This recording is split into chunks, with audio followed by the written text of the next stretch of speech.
오늘은 지혜가 제일이니 지혜를 얻으라 라는 제목으로 말씀을 전하겠습니다. 오늘 우리가 읽은 본문 이 잠언서의 별명이 하나 있다면 바로 그것은 지혜의 책이라는 것입니다. 지혜의 책. 한글 성경에 이 지혜라는 단어가 한 400개 이상 나오고 있습니다. 근데 그 가운데 이 잠언서에만 120개가 이상이 나오고 있죠.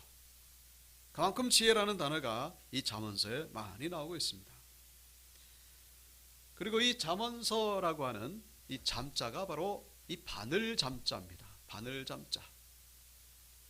그러니까 바늘처럼 찌르는 그런 지혜의 말씀이 담겨 있는 그런 성경이라는 것을 우리가 알 수가 있죠. 세상에 지혜의 책이라고 불리어지는 책들이 참 엄청나게 많이 있죠. 하지만 그 중에 가장 최고의 지혜의 책은 바로 성경, 하나님의 말씀인 줄로 믿습니다. 여러분, 이 성경은 하나님의 지혜가 담겨 있는 책이기 때문에 그렇죠. 인간의 지혜와 이 천지를 창조하신 하나님의 지혜를 비교한다는 자체가 넌센스죠. 그래서 우리는 이 성경 말씀을 통하여 하나님의 지혜를 얻게 된다는 것입니다. 고린도전서 1장 25절 말씀이죠. 하나님의 어리석음이 사람보다 지혜롭고 하나님의 약하심이 사람보다 강하니라. 사람의 지혜가 아무리 뛰어난다고 해도 하나님의 어리석음보다 못하다, 그런 얘기죠. 비교한다는 자체가 어떻게 보면 신성모독이 아닐까. 성경은 지혜뿐만 아니라 지식에 대해서도 말씀하고 있습니다. 지혜와 지식은 좀 다르죠. 지식 그러면 무슨 과학적인 지식, 역사적인 지식, 그건 아니겠지. 그렇지 않다는 거예요. 잠언서 9장 10절 여호와를 경외하는 것이 지혜의 근본이고 거룩하신 자를 아는 것이 명철이라. 잠언 1장 7절에는요 여호와를 경외하는 것이 지식의 근본이거늘 미련한 자는 지혜와 훈계를 멸시하느니라. 지혜와 지식은 다릅니다. 지혜는 호크마, 지식은 다트.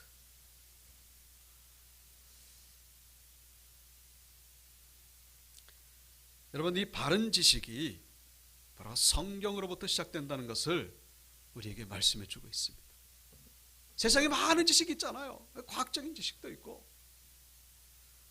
근데 그 모든 올바른 지식은요 하나님에게서부터 시작된다는 사실을 우리가 잊어서는 안 된다는 것입니다. 세상에 과학 지식이 따로 있고 이 성경이 따로 있고 그게 아니다라는 것이죠.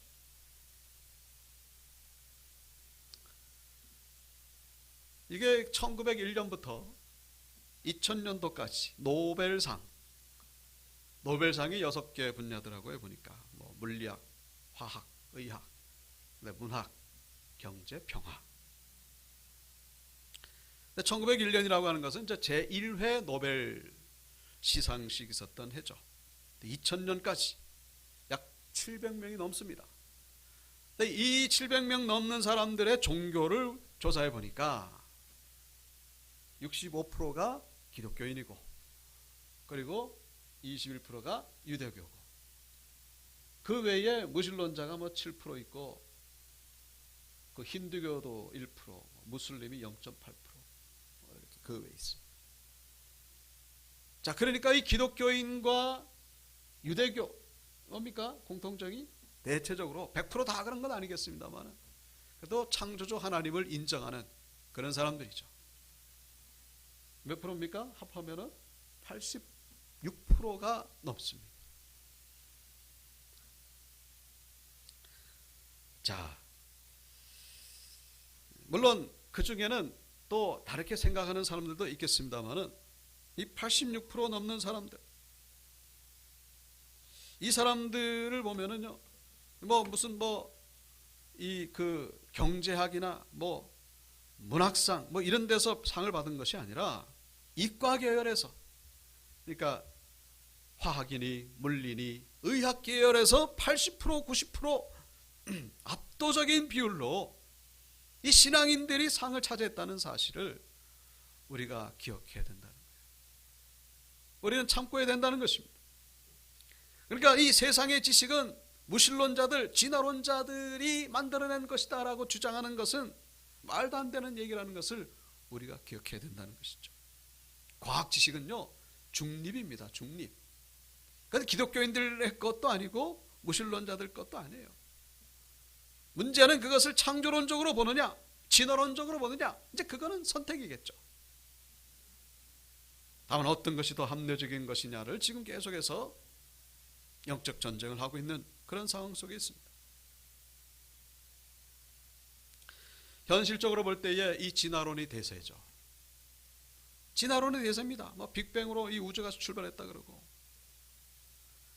그런데 우리 신앙인들은 대세를 따르는 자들이 아니라 진리를 따르는 자들임을 잊지 마셔야 됩니다. 우리는 대중을 쫓아가고 군중을 쫓아가는 것이 아니라 생명의 말씀을 쫓아가는 자들이라는 사실을 잊지 마셔야 됩니다. 어떨 때는 소수가 진리일 때도 있어요. 진리를 따라가는 자들. 여러분, 과학 지식은 시간이, 시대가 변하면서 자꾸만 바뀝니다. 새로운 지식이 나오게 되죠. 그럼 기존의 지식들은 폐기가 되고, 근데 영원히 변치 않는 그런 지식의 말씀이 있습니다. 그것이 바로 성경 말씀이죠. 창세기 1장 1절 뭡니까? 태초에 하나님이 천지를 창조하시니라. 예나 지금이나 똑같아요. 여러분, 과학이 발달하면 이 창세기 1장 1절이 잘못됐다, 이것이 거짓이다, 이게 보순된다, 밝혀질 거라고 생각하십니까? 택도 없는 얘기입니다. 저는 개인적으로 어림도 없는 얘기. 도리어 과학이 발달하면 할수록요, 이 창세기 1장 1절이 도리어 더 진리임이 밝혀질 것이라고 저는 믿고 있습니다. 눈에 보이는 것이 드러난 것으로 말미암아 된 것이 아니니라. 히브리서에 나오는 말씀이죠. 무슨 얘기죠? 눈에 보이는 물질이 물질로 인해서 생긴 게 아니다. 눈에 안 보이는 것으로 인하여 만들어졌다. 그게 뭔 말인지 몰랐잖아요. 근데 과학이 발전하면서, 시대가 변하면서 이게 물질이요, 여러분, 물질과 비물질은요, 이 구분이 없어요. 사실은 이게 원자를 쪼개보면 아무것도 없어요. 남는 게 없어요. 우리는 허공 속에 살아가고 있어요. 사실은 그게 과학이 밝혀낸 사실이죠. 눈에 보이지 않는 것이 본질이다. 눈에 보이지 않는 하나님의 말씀, 그 말씀이 이 눈에 보이는 세상을 만들어냈다. 과학이 발전하면 발전할수록 하나님의 말씀이 진리인 것이 밝혀진다는 사실을 우리가 잊어서는 안 된다는 것입니다. 여러분, 성경에서 말씀하는 이 지혜라고 하는 것, 이게 무슨 뭐 인생 처세술을 말하는 것도 아니고, 그리고 우리가 뭐 예수 믿으면 머리가 좋아진다, 그거 얘기하는 것이 아니고, 우리 신앙을 가지게 됐다고 하는 것은요, 창조 때의 모습으로 회복된다는 것을 의미한다는 것을 우리가 기억하셔야 된다는 거예요. 창조 때의 모습으로 돌아가는 거예요. 그게 바로 우리가 신앙생활을 하는 이유 가운데 하나죠. 우리의 원래 지혜와 지식은요, 온전했어요. 근데 죄 때문에 이것이 축소가 되고, 혹은 과장이 되고, 혹은 왜곡이 돼버렸죠. 죄로 인한 그 지혜와 지식이요, 우리 사람을 죽이고 있다는 사실. 이 세상에 이 엄청나게 잡다한 지식이 사람을 도리어 죽이고 망가뜨리고 있다는 사실. 창세기 11장 보면은 바벨탑, 인간의 지혜와 기술로 그 쌓다가 결국은 중단되고, 지금의 6,000개가 넘는 그런 언어로 갈려지게 된, 하나님의 심판을 받게 된 계기가 된 것을 우리가 보게 되죠. 근대에 와가지고 인간의 이성으로 이 온 세상을 낙원으로 만들 것이다, 그런 계몽주의, 그런 낙관주의가 판을 치다가 결국 1914년부터 1차 세계대전, 2차 세계대전, 잿더미 하나님의 심판을 받게 된 것을 우리가 보게 됩니다. 현대 문명은 어떻습니까? 마찬가지임을 우리가 잊지 마셔야 됩니다. 얼마나 살기 좋습니까? 얼마나 인간의 지혜와 기술이 발전했습니까? 그런데 그것만 믿고 살다가는 무서운 하나님의 심판을 받을 수 있다는 사실을 우리가 잊지 말아야 된다는 거예요. 여러분, 우리의 삶이 왜 힘듭니까? 왜 고난 가운데 있죠? 다른 것이 아니라 세상의 지식이 그렇게 만들어가고 있다는 사실, 참된 지식이 없기 때문이라는 사실을 우리가 기억하셔야 된다는 거예요. 세상 지식은 가득 차 있죠. 얼마나 지식이 쏟아지고 있습니까? 인터넷 켜기만 하면은 얼마나 많은 정보가 우리에게 들어오고 있습니까? 근데 정작 우리가 알아야 될 하나님에 대한 지식, 이 지식이 없기 때문에 우리의 삶이 힘들어가고 있다는 사실. 그래서 호세아 4장 6절 뭐라고 말씀하고 있습니까? 내 백성이 지식이 없으므로 망하도다. 이 백성이 누구예요? 그럼 나야, 나. 지식이 없어서 이렇게 힘들어하고 있다. 무슨 지식? 세상 지식이 아니고, 세상 지식은 가득해요. 우리에겐 얼마나 많은지 몰라요. 정말로 우리가 가져야 될 지식은 하나님에 대한 지식이라는 사실을 우리가 잊어서는 안 된다. 하나님을 알아야 됩니다. 그래서 호세아 6장 3절, 그러므로 우리가 여호와를 알자, 힘써 여호와를 알자. 하나님을 알 때에 회복된다는 것입니다. 하나님을 알 때에 고침받게 된다는 거예요. 하나님을 알 때에, 하나님을 알아갈 때에 온전해진다는 사실을 꼭 기억하시길 주 이름으로 축원합니다. 그 지혜와 지식을 가지라는 것이죠. 유정원이라고 하는 분이 계십니다. 중고등학교 때 얼마나 공부하기 싫은지, 또 얼마나 공부를 못하는지, 꼴찌예요, 꼴찌. 시골에서 중고등학교 다녀요. 그래서 공부하기 싫으니까 맨날 그 밥 먹듯이 학교 빠지고, 그러다가 고3 때 그나마 이 교회를 다니신 어머님이 자식 때문에 흘리는 눈물을 보고서 그나마 철이 들어가지고, 그래 나도 대학교를 가봐야지. 그래서 대학교를 갔는데 충북대학교 농과대학, 그것도 예비 합격자로. 그나마 다행인 것이 어떤 합격자 중에 생명을 가진 그런 학생이 입학을 취소하는 바람에, 그래서 결국 그 자리에 이제 꼴찌로 들어간 거죠. 그 꼴찌로 이제 들어가니 대학 들어가도 마찬가지죠. 공부하기 싫어가지고 강의 시간에 졸고, 도산에 가도 맨날 하루 종일 멍하니 그냥 시간만 때우는 거예요.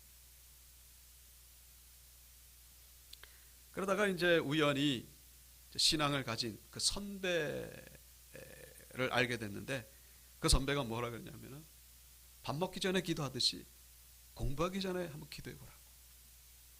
공부를 하고, 기도를 하고 공부를 해보라고. 그래서 그 얘기를 듣고서 그 어머님이 그 기도하는 거, 그것도 생각이 나고, 그래서 기대 반 의심 반 공부하기 전에 기도를 하기 시작했어요. 그 나름대로 믿음 없습니까? 하나님 나에게도 좀 지혜들 주시고 공부 좀 잘할 수 있게 해달라. 근데 시간이 지나면서 이 공부에 빠져 있는 자신을 발견하기 시작합니다. 내가 공부를 하기 시작했네. 공부를 하는 자기 모습을 발견하는 거예요. 그게 너무나 신기한 거죠. 그래서 시간이 지나면서 이 공부가 재미가 있어지고 집중하게 되고 목표를 가지게 되고, 그러면서 성경을 보게 되고, 그 성경을 통하여 예수 그리스도를 인격적으로 영접하게 돼요. 하나님을 믿게 됩니다. 신앙생활 열심히 하면서 공부를 열심히 합니다. 그래가지고 그 꼴찌로 들어갔던 대학교 졸업할 때는 전체 수석으로 졸업을 합니다. 그리고 서울대학교 대학원에 석사를 받고 국비장학생으로 뽑혀가지고 독일에 유학을 갔다 오고, 저기 원주에 있는 상지대학교 그 농과대학에 지금도 교수로 재직 중에 있습니다. 10개나 넘는 농업 관련 국제 특허를 내고 최우수 논문 40편을 낸 적도 있습니다. 이분들이 청년들에게 그렇게 간증을 합니다. 나는 머리가 나쁜 사람이다. 나는 머리가 좋은 사람이 절대로 아니다. 내가 지금 이 자리에 있는 거, 이건 기적 중에 기적이다. 하나님의 은혜가 아니고선 절대로 내가 이 자리에 오지 못한다. 너희들 중에도 공부 잘하고 싶냐? 하나님께 기도해라. 하나님께 기도하면은, 지혜를 달라고 기도하면은 하나님께서 응답해 주신다고. 그러면서 소망의 메시지를 전하는 그런 영상을 제가 본 적이 있습니다. 여러분, 이분이 교수가 됐다 그래가지고 대단한 것이 아니라 하나님의 은혜로 회복되었다는 것을 우리가 눈여겨봐야 된다는 거예요. 회복이 된 거예요. 여러분, 교수된 거 부러워하지 마시고 하나님 안에서 자기 사명을 발견하고서 그 올바른 길을 걸어가고 있음을 우리가 기억하셔야 된다. 여러분, 공부할 때만 기도가 필요합니까? 사업할 때도 기도가 필요한 것이고, 장사할 때도 기도가 필요한 것이고, 기도를 먼저 하나님 앞에 드릴 때에 하나님이 지혜를 주셔서 그 일을 통하여 영광 받으시게 된다는 사실을, 이 은혜를 체험하게 되기를 주의 이름으로 축원합니다. 먼저 기도로 나아가시는 하나님의 지혜가 올 때에 우리는 회복된다는 거예요. 저분이 하나님의 은혜가 아니었으면 여러분 어떻게 살았겠습니까? 그냥 뭐 그락저락한 그런 사람을 살았겠죠. 하나님의 은혜로 회복되는 우리 모두가 되어야 된다는 것입니다. 오늘 본문의 1절에 보시면은 아들들아 아비의 훈계를 들으며 명철을 얻기에 주의하라. 우리 한글 성경은 아들들아 그렇게 시작하죠. 근데 히브리어 원어 성경은요 샤마 그렇게 시작합니다. 샤마가 뭐냐면은 들으라 그런 뜻이에요. 그러니까 동사가 먼저 시작되죠. 들으라. 여기 들으며라는 단어가 있죠. 거기에 해당되는 샤마로 시작됩니다. 샤마. 우리 샤마라는 단어를 우리가 좀 기억할 필요가 있어요. 샤마. 왜냐? 샤마 그러면 우리가 연상되는 단어가 바로 쉐마입니다. 쉐마. 쉐마 들어보셨나요? 쉐마 교육법 뭐 그래가지고 유대인의 쉐마 교육법. 쉐마가 이 문자적인 의미는 들으라. 그 동사죠. 들으라. 그런데 이 동사가 고유명사처럼 된 그렇게 됐습니다. 이 쉐마가. 이 쉐마는요 이 성경의 어떤 구절을 의미하는 그런 명사처럼 돼버리고 말았어요. 그 쉐마가 어디냐? 바로 신명기 6장에 나오는 말씀이죠. 신명기 6장 4절.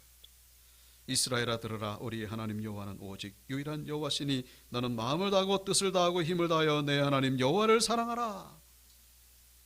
이 구절을 가리켜서 쉐마 그렇게 얘기를 합니다. 이 구절도 여기 이스라엘아 들으라. 이 들으라가 이제 쉐마죠. 쉐마로 시작합니다. 일반 동사가 아예 그 고유명사처럼 돼버렸어요. 유대인들에게 이 구절, 이 쉐마는요 너무나 중요합니다. 그래서 태어날 때 가장 먼저 외우게 하는 성경 구절이 바로 이 쉐마고, 그리고 임종할 때 이걸 외우면서 임종하는 것이 바로 이 쉐마입니다. 쉐마는 이 유대인들에게서 생명과도 같아요. 그 쉐마 속에 가장 중요한 핵심 구절이 뭡니까? 내 하나님 여호와를 사랑하라는 것이죠. 여러분, 이 유대인의 지혜 많이 들어보셨죠? 유대인의 지혜. 그건요 더 이상 설명이 필요 없을 정도로, 전 세계를 유대인이 잡고 있자라고 말해도 과언이 아닐 정도로 이 유대인의 지혜는요 전 세계가 인정을 하죠. 근데 그 지혜가 어디서 나오는 것이냐? 다른 데 있는 것이 아니라 하나님의 말씀을 가까이 했기 때문이라는 사실, 언젠가 보여드렸죠? 이 쉐마를 적은 그 구절을 담은 통을 문에다가도 붙이고 매주자, 그리고 이 팔목에도 이마에도 붙이고, 이 글자가 히브리어 쉰이라고 하는 쉐마의 그 앞글자, 쉐마의 그 첫글자를 바로 여기다 적어놓은 거예요. 쉰. 여기도 쉰이 있어요. 쉐마. 뭐라고요? 내 하나님 여호와를 사랑하라. 신명기 6장 4절 5절. 원래 4절부터 9절까지인데 보통 우리 한국인들은 4절 5절 이렇게 외우죠. 하나님의 말씀을 가까이 하는 가운데에 바로 하나님께서 이 유대인들에게 복을 주셨다는 사실, 우리가 간과해서는 안 된다는 것이죠. 물론 예수 그리스도 복음과는 아직 멀어져 있습니다만 하나님의 그 은혜의 그림자를 우리가 찾아볼 수 있다는 사실입니다. 오늘 4장 2절에 보시면은 내 법을 떠나지 말라. 그렇죠? 내 법을 떠나지 말라. 이 법이 결국 히브리 원어 토라라고 되어 있어요. 토라. 토라를 떠나지 말라. 토라가 뭐예요?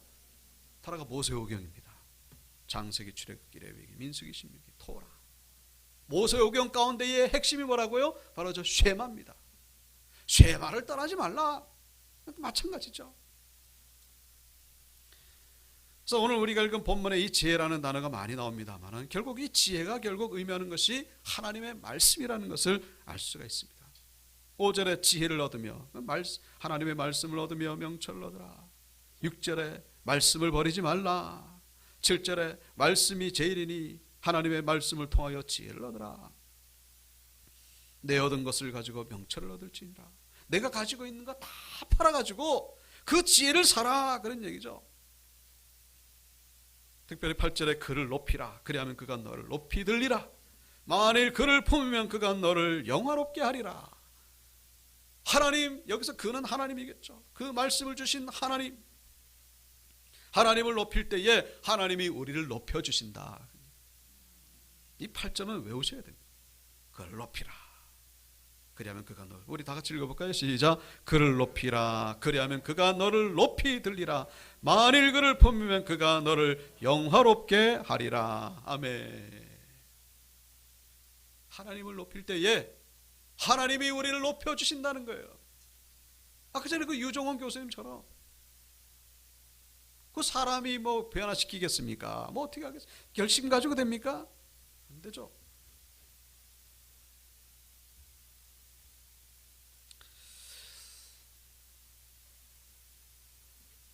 여러분, 그 햄버거 하면은 생각나는 브랜드가 여러 개 있죠.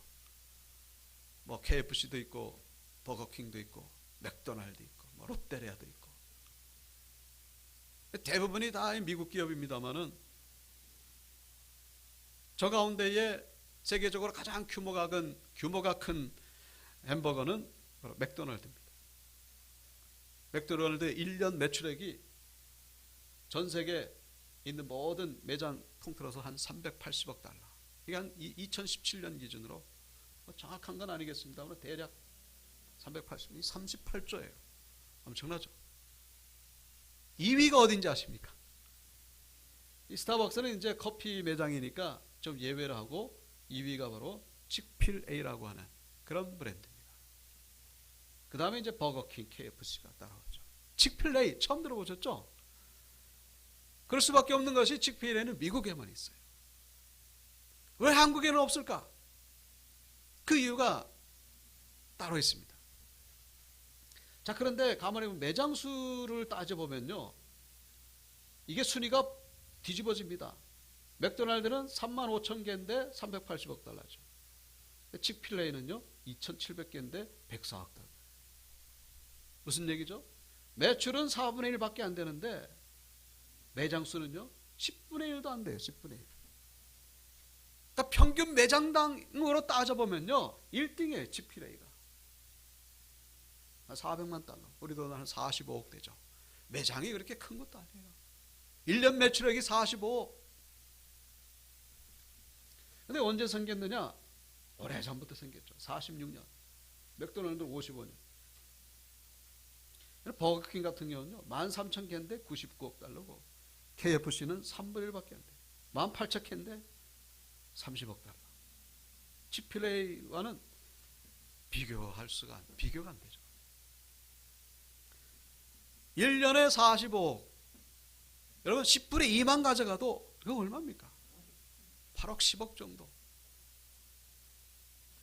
근데 매장이 왜 이렇게 적을까? 이렇게 오래됐는데. 여러 가지 원인이 있겠습니다만 그 중에 하나가 주일날 쉰다는 거예요. 햄버거 가게가 주일날 쉬는 거예요. 주일날 쉬는 햄버거 가게 있습니까? 어디도 없어요. 오직 칙필레이는요 주일날 쉽니다. 왜요? 예배 때문에. 예배 드리기 위해서 주일날은요 모든 가게가 100% 다 쉽니다.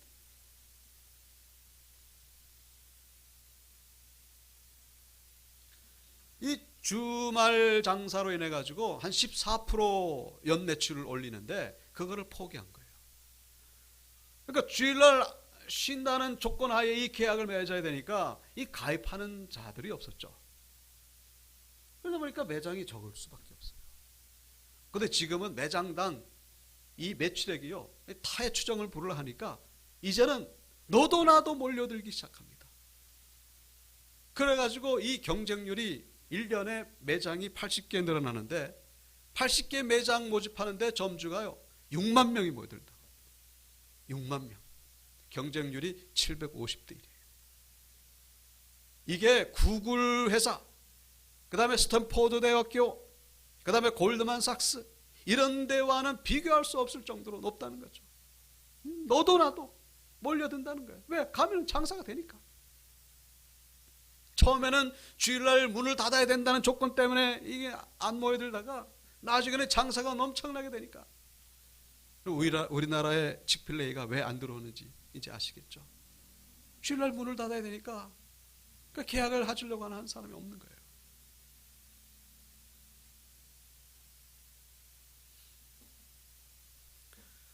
아주 독실한 그런 크리스찬이죠. 이분이 창립주고 그 아들 이 3대가 지금은 이분이 회장입니다. 이분은 2014년도에 돌아가셨어요. 그런데 이분이 2000년도에 이제 자손들을 모아가지고 자기 후계자가 될 이제 자손들에게 그렇게 얘기를 합니다. 두 가지를 아주 그냥 철저히 지키라고. 첫째는 주일 성수입니다. 둘째는 뭐냐? 이 주식회사에 상장시키지 말라는 거죠. 근데 그 이유를 가만히 들어보니까 이 주식에 올리게 되면 그 주주들이 주일날 영업하라고 그렇게 요구를 할까봐 그래서 주식회사 안 올린다는 거예요. 지금도 철저히.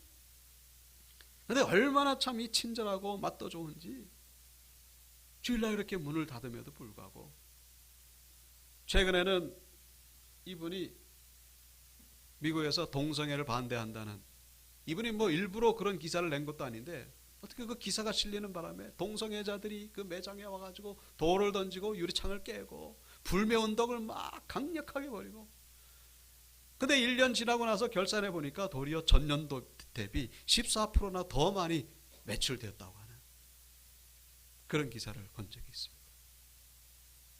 사회적으로도 얼마나 이 선한 일을 많이 하는지 결손 가정들 그 아이들이 어렵게 자라는데 그 아이들 기독교 신앙으로 바로 자랄 수 있도록 아주 재정적으로 엄청나게 지원을 해주고 있고 사회적으로도 국가적으로도. 그래서 이제 이분이 결국은 이제 2014년 돌아가셨습니다. 이 기독교적 있습니다. 너무나 아름다운 기억이죠. 저는 저분을 볼 때마다 오늘 이 본문 말씀 8절의 말씀이 그대로 이루어진 것이라고 저는 생각합니다. 8절 뭐라고 되어 있죠? 그를 높이라. 그리하면 그가 너를 높이 들리라. 만일 그를 품으면 그가 너를 영화롭게 하리라. 주일날 쉰다는 건 뭐예요? 그만큼 세상 것을 다 내려놨다는 것이죠. 하나님께 우선순위를 둔다는 그런 신앙 고백의 행위라는 것을 우리가 알 수가 있는 거예요. 그래서 이분이 지금 경영이 이렇게 잘 되는 것에 대해서 수많은 그 경제학자들이 연구 대상이라는 거예요. 어떻게 저렇게 맥도날드와 저렇게 비교가 되는가? KFC와 비교가 되는가? 하나님이 주신 지혜가 아니고서는 설명하기가 어려운 것이죠.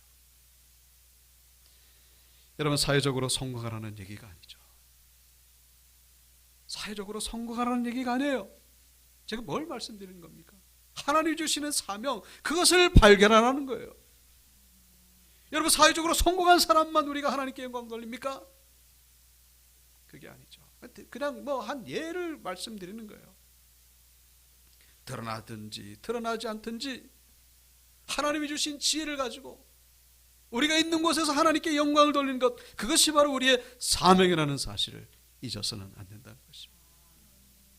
말씀을 마치겠습니다. 오늘 말씀의 제목은 지혜가 제일이니 지혜를 얻으라.